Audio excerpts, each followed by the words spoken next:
Assalamualaikum warahmatullahi wabarakatuh. Selamat sore. Kami dari kelompok 3 yang beranggotakan Muhammad Syawal Akbar, Anjelius Mengatasi Nababan, Multari Manalu, dan Juan Pedro Ginting. Di sini kami akan membahas mengenai apa itu DAS, apa permasalahannya, dan bagaimana mitigasi bencananya yang studi kasusnya berada di Subdas Sungai Deli. Sebelumnya pengertian DAS itu adalah bisa diartikan sebagai bentang lahan yang dibatasi oleh pembatas geografi yang biasanya diindikasikan dengan kuku bukit, di mana akhirnya daerah yang dibatasi oleh penghubung bukit itu menangkap dan mengalirkan air menuju sungai dan akhirnya bermuara di danau atau di laut. Secara garis besar, Sungai Deli yang berada di Kota Medan itu adalah sungai yang vital ya bagi masyarakat Kota Medan, karena Sungai Deli ini merupakan salah satu sungai yang menyambungkan sampai 320.000 satuan air. Sungai Deli juga merupakan salah satu dari ke-8 sungai yang ada yang melewati Kota Medan. Saat ini luas hutan di hulu Sungai Deli itu berkisar tinggal 3.500 hektar dari totalnya 48.000 hektar. Padahal dengan luas 48.000 hektar harusnya wilayah yang dilewati oleh Sungai Deli ini airnya akan terlihat bening dan jernih. Sementara yang bisa kita lihat di sini, air yang berwarna adalah mulai keruh, yang bisa mengindikasikan bahwa di hulu dari Sungai Deli itu telah mengalami kekurangan tutupan lahan vegetasi. Sungai ini mengalir di bagian utara Pulau Sumatera yang beriklim hutan hujan tropis dengan suhu rata-rata sekitar 24 derajat Celcius.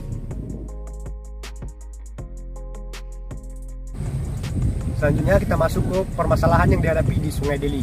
Permasalahan yang paling dasar kalau kita perhatikan secara fisik, bisa diperhatikan di sini sampah-sampah dari limbah masyarakat banyak dibuang ke Sungai Deli. Hal ini disebabkan kurangnya kesadaran dari masyarakat sekitar Sungai Deli yang membuang sampah ke daerah Sungai Deli ini, sehingga menyebabkan penyumbatan ataupun sedimentasi daripada Sungai Deli. Permasalahan yang kedua itu ada terjadinya erosi akibat curah hujan yang mengikis permukaan kiri kanan daripada Sungai Deli. Selain itu, erosi ini juga terjadi akibat berkurangnya tutupan lahan di sekitar Sungai Deli. Permasalahan yang selanjutnya, kalau kita perhatikan sepanjang Sungai Deli, banyak sekali bangunan-bangunan permanen yang didirikan sehingga sangat mengganggu dari aliran Sungai Deli ini.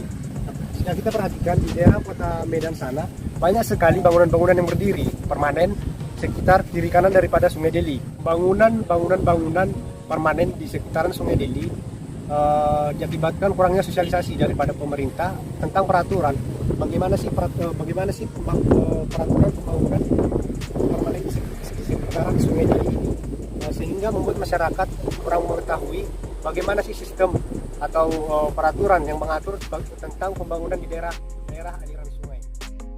Dalam upaya menciptakan pendekatan pengelolaan DAS Deli secara terpadu, diperlukan perencanaan secara terpadu, menyeluruh, berkelanjutan, dan berwawasan lingkungan dengan mempertimbangkan DAS Deli sebagai unit pengelolaan. Dengan demikian, bila terjadi bencana, apakah itu banjir atau kekeringan serta tercemarnya air, maka penanggulangannya dapat dilakukan secara menyeluruh yang meliputi DAS mulai dari hulu sampai dengan hilir. Dalam pengelolaan masalah DAS Deli perlu dilakukan koordinasi dan keterpaduan dalam penyusunan program pemeliharaan DAS hulu dan hilir, pemeliharaan sungai utama, anak sungai, drainase lintas, drainase, dan masalah sampah kota. Adanya struktur organisasi yang fokus terhadap pengelolaan DAS Deli dan banjir perkotaan, alokasi dana, implementasi law enforcement terhadap pelanggaran tata ruang dan garis sepadan, serta koordinasi dalam pelibatan peran serta masyarakat.